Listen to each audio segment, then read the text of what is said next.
There are 5 species of big cat alive today, and these cats are all members of the genus Panthera. They can be found in quite a few habitats around the world, but wherever they are found, they are usually near the top of the food chain. Each of these cats is adapted to a slightly different way of life, as some are very at home in the water, some prefer dry grasslands, and some like cold, frigid environments. Each of these cats is fully capable of killing a human, but some are more dangerous to humans than others. In today's video, I will be judging how deadly each big cat species is, and how likely they are to attack humans. I will be going from least deadly to deadliest, and that's why for our first species we will be heading over to Asia. The snow leopard is native to the mountain ranges of Central and South Asia, and it's perfectly adapted to this environment. They blend in almost perfectly with their environment, and they are one of the hardest big cats to spot in the wild.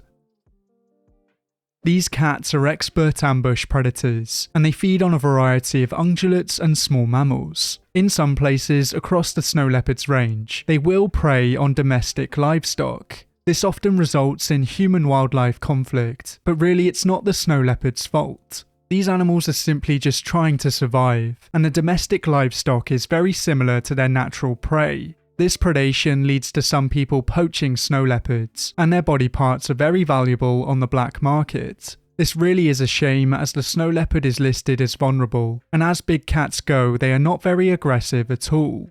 There has never been a verified snow leopard attack on a human, and in the vast majority of cases, they just want to be left alone. This is why the snow leopard slots in at number 5, as the least deadly big cat to humans. For our next species, we will be heading over to South America, as we will be taking a look at the jaguar. The jaguar is the 3rd largest big cat, and it's the only living member of the genus Panthera native to the Americas. These cats are extremely strong and bulky, and they're known for having very chunky heads. This is because their heads are full of muscle, and they put this muscle to good use. Unlike some other big cats that go for the neck or the throat, jaguars usually go for the back of the skull. In a lot of cases, they will actually crush the skull of their prey, and this will kill them almost instantly.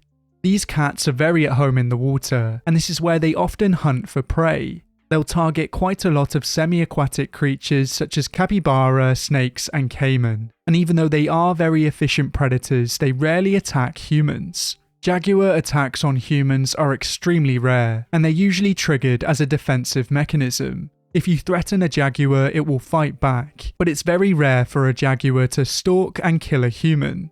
Charles Darwin reported a saying of the indigenous peoples of the Americas, that people would not have to fear the jaguar as long as capybaras were abundant. Of course, jaguars can also be found in North America, yet wherever they are found, they tend to be quite elusive. The majority of attacks occur due to human-wildlife conflict, but there have been some recent attacks in the news. Earlier on this year, a group of tourists were attacked by a jaguar, but the full story is not clear. It's unknown if the jaguar was stalking this group of people, or if they accidentally startled it. Thankfully, everyone escaped with minor injuries, and attacks like this are very rarely seen. That's why the jaguar slots in at number 4, because even though it's more than capable, it very rarely kills humans.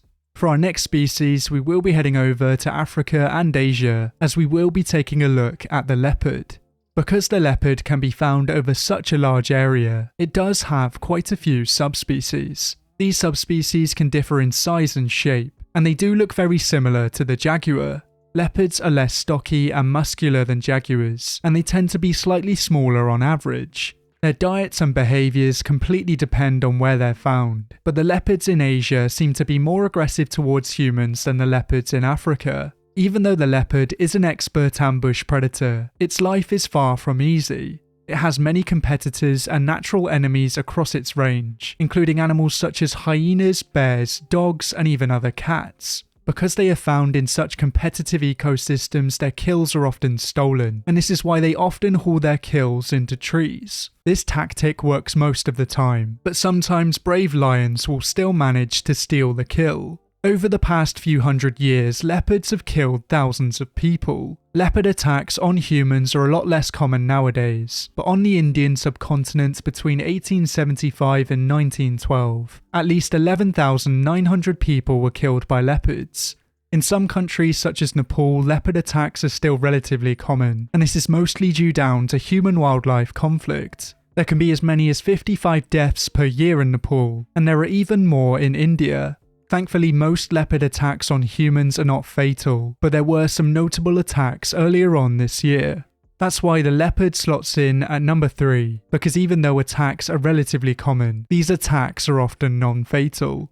For our next species, we can stay in Asia as we will be taking a look at the tiger. The tiger is the largest living cat species, and once again it has a massive distribution. It has 2 subspecies and quite a few different populations, and unfortunately some of these populations are no longer with us. The tiger is a true apex predator, and its diet completely depends on where it's found. Across most of their range, they feed on deer and wild boar, but these animals will actively hunt and kill humans. Tigers are one of the few predators that see humans directly as a food source, and this is why they can be so dangerous. Because the tiger is such an efficient predator, it's often poached and poisoned across its range. People view them as a threat to livestock and a threat to humans, but it's important to remember that we share this planet. Tigers deserve their own space just like we do, and we shouldn't kill them just because they're predators. This is part of the reason why some Southeast Asian tigers have disappeared, but thankfully global tiger numbers are increasing. One area where you'll find lots of tigers is the Sundarbans, and this is where a large number of attacks happen. Between 1947 and 1983, an average of 23 people were killed each year in this area, and this is one of the highest rates anywhere in the world. Globally, 50 to 80 people are killed each year by tigers, but this number used to be a lot larger. There were some gruesome attacks earlier on this year, and if you were to meet this animal in the wild, you would stand little chance. For our final species, we can head to Africa and Asia, as we will be taking a look at the lion. The lion is arguably the most iconic big cat, and it's an apex and keystone predator. These animals can feed on pretty much anything that they come across, but of course sometimes they do come off second best. Historically, there has been a lot of human-lion conflict, and lion attacks on humans used to be a lot more common. There have been plenty of stories involving man-eating lions, but stories such as this are increasingly rare. Most lion attacks on humans are due to human-wildlife conflict, as lions will go after livestock.